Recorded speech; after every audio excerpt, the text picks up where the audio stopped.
I'm Brian Wagstaff, and I write under the pen name of Wag. I'm reading an extract from my story Whale Road Wanderer's Quest, which appears in the May issue of The Scribe. It's a dating story with a difference. Sebastian, a middle-aged Cambridge academic, is seeking love on websites. His problem is that he is really Theseus, the ancient Greek hero in 21st century guise. He easily gets bored when his dates tell him about their holidays on Greek islands because he remembers Greece in its heyday, when it was inhabited by naiads and dryads and other wonderful creatures.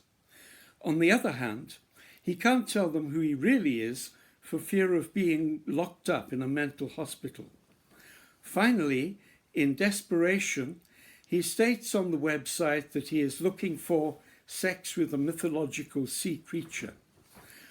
He's amazed when a real mermaid called Wave Foam, who lives in a vast modified swimming pool in a house in Portugal Place near the Cambridge city centre, answers.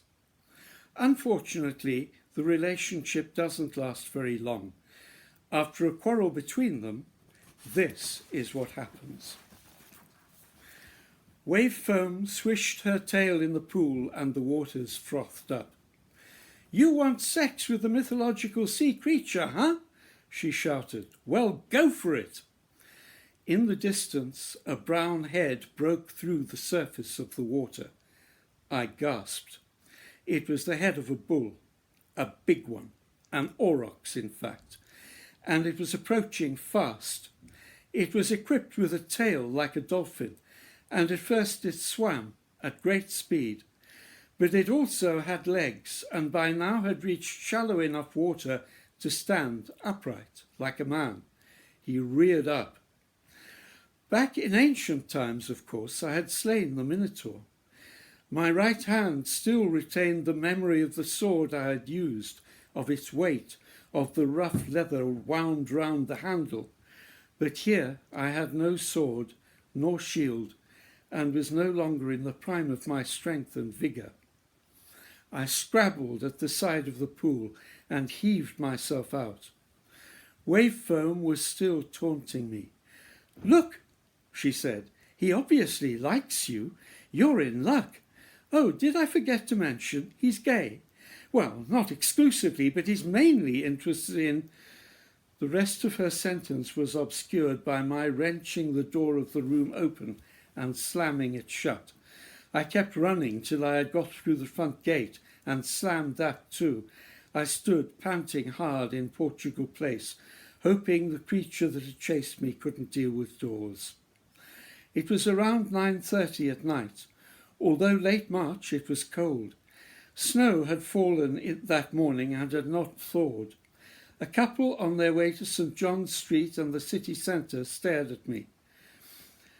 A lamppost nearby directed its harsh light onto my shivering, naked features as I dripped water onto the pavement.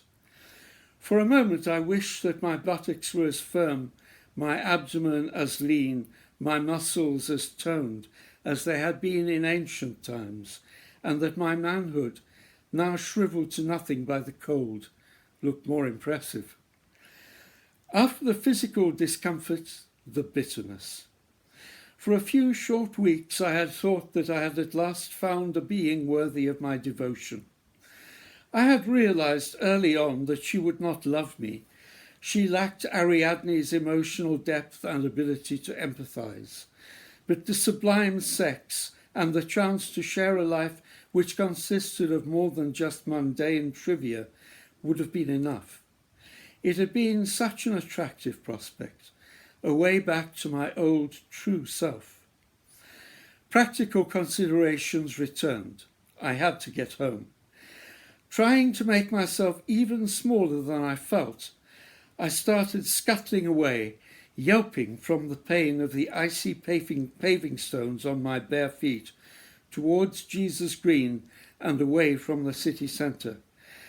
But I didn't even make the 50 yards or so to the end of the road before concerned and masterful policemen surrounded me, wrapped me up in a blanket and escorted me home. Of course, I knew this meant that I would end up in therapy again.